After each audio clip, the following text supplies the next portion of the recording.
오늘 우리에게 주신 하나님의 말씀 미가 2장 12절 13절입니다. 미가 2장 12절에서 13절 말씀 함께 읽겠습니다. 야곱아, 내가 반드시 너희 무리를 다 모으며 내가 반드시 이스라엘의 남은 자를 모으고 그들을 한 처소에 두기를 보스라의 양떼같이 하며 초장의 양떼같이 하리니 사람들이 크게 떠들 것이며 길을 여는 자가 그들 앞에 올라가고 그들은 길을 열어 성문에 이르러서는 그리로 나갈 것이며 그들의 왕이 앞서가며 여호와께서는 선두로 가시리라. 아멘. 본문에 계시된 주님은 어떤 분이십니까? 앞장서서 먼저 가시는 분이십니다. 13절 하반절 여호와께서는 선두로 가시리라. 지금까지는 계속해서 북왕국과 남왕국의 심판에 대하여 그들이 당할 재앙에 대하여 말씀하셨습니다. 갑자기 논조가 바뀌어서 회복의 메시지가 선포가 되죠. 이것은 심판과 재앙을 예고하시는 목적이 그들을 죽이고 멸망시키기 위함이 아니라 이 심판의 메시지 앞에 회개하고 돌이키면 이렇게 하시리라 라는 그들을 구원하시기를 원하시는 하나님 아버지의 마음을 설명하고 있는 것입니다. 12절 야곱에 대한 소망의 메시지죠. 이렇게 소망하라 라는 것이죠. 첫 번째는 회복입니다. 내가 반드시 이스라엘의 남은 자를 모으고 그들을 한 처소에 두기를 그랬죠. 또 앞에서는 내가 반드시 너희 무리를 다 모으며, 반드시가 두 번 나옵니다. 하나님의 의지를 강력하게 피력하고 계신 거예요. 반드시 너희를 다 모으고 반드시 남은 자를 모으겠다라는 것입니다. 어떻게 모읍니까? 한 처소에 두기를 보스라의 양떼같이, 초장의 양떼같이 할 것이다. 여기서 보스라는 특정 지역이라기보다는 안전하게 둘러싸인 안전지대를 의미합니다. 하나님의 심판으로 인해서 그들은 다 흩어져 버렸으나, 포로 잡혀가고 흩어져 버리게 되었으나 하나님이 반드시 다시 모으시겠다는 거죠. 어디로요? 보스라의 양떼같이, 또 초장의 양떼같이 푸른 초장 쉴만한 물가에 하나님의 목양지로 그들을 다시 모으시겠다는 거예요. 사람들이 크게 떠들 것이며 그랬죠. 다 흩어져 거의 없어져 버린 사람들, 하나님께서 백성들로 가득 차 떠드는 소리로 가득하게 하시겠다는 것입니다. 하나님은 교회로 결국은 반드시 승리하게 하실 줄로 믿습니다. 지금은 미약하고 부족해 보여도 우리 눈에 보기에 한심한 것들이 한두 가지가 아니지만, 그러나 하나님은 반드시 크게 떠들게 하실 것이고 그들을 모아 두실 거예요. 누구를 통해? 남은 자들을 통해서요. 이사야 37장 32절, 이는 남은 자가 예루살렘에서 나오며 피하는 자가 시온산에서 나올 것이다. 하나님의 능력으로 남은 자, 구루터기 같은 이들을 통해서 하나님의 역사를 다시 써가신다는 것입니다. 어떤 방식으로요? 13절, 길을 여는 자가 그들 앞에 올라가고 그들은 길을 열어 성문에 이르러서는 그리로 나갈 것이며 그들의 왕이 앞서간다, 이렇게 말씀하십니다. 길을 여는 자가 앞서 올라간다, 완료형으로 되어 있어요.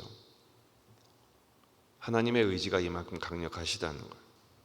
그 길을 열면 성문들을 부수고 바깥으로 나갈 것이다.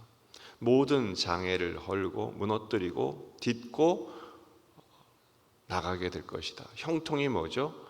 모든 일이 잘 풀리는 게 아닙니다. 장애가 있어요. 인생을 살다 보면 어려운 일도 있고 막히는 일도 있고 답답한 일도 있어요. 형통이란 그것을 돌파하는 거예요.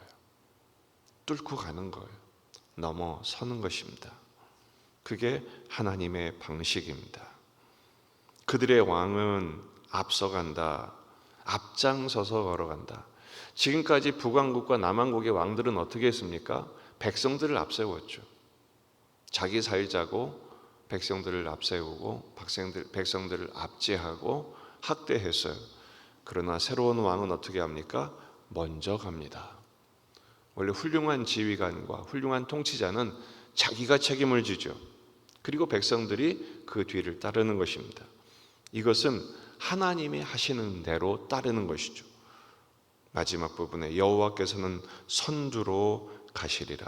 하나님이 앞장서 가신다. 이 선두로 가신다는 건 용사이신 하나님에 대한 아주 적극적인 전형적인 표현입니다. 모든 전쟁에서 하나님이 앞서 가셔서 승리를 보장하시는 것이죠. 오늘 말씀을 통해서 우리는 두 가지를 명심해야 됩니다. 첫째, 하나님은 길을 여시는 분이시라는 것입니다. 이사야 43장 16절, 나 여호와가 이같이 말하노라. 바닷 가운데 길을, 큰 물 가운데 지름길을 내겠다고 말씀하세요. 홍해를 건너고 요단강을 건너게 하셨죠. 19절에서는 광야의 길을 내시겠다고 말씀하세요. 웨이메이커, 길을 만드시는 하나님. 길이 없다고, 길이 막혔다고 낙심하지 말아야 할 이유가 여기에 있습니다. 하나님이 길을 내십니다. 예수님 말씀하십니다. 내가 길이라고 말씀하십니다. 세상의 길은 막힌 것 같아도 하나님께 가는 길이 열렸다면, 그 길이 우리에게 보장됐다면 뭐가 문제겠습니까? 문제는 그 길을 내심에도 내가 못 보는 거예요. 주님이 이 길이 길이라고 말씀하셔도 고집부리고 안 가면 그 길을 결코 볼 수도 없고 갈 수도 없는 것입니다. 다 막혀도 믿음의 눈을 열면 보이는 분 계시고 우리에게 여신 길이 있는 것을 믿으시기를 바랍니다. 주의 말씀은 내 발의 등이요 내 길의 빛이기 때문입니다. 두 번째는 앞서가시는 하나님을 우리는 바라보아야 합니다.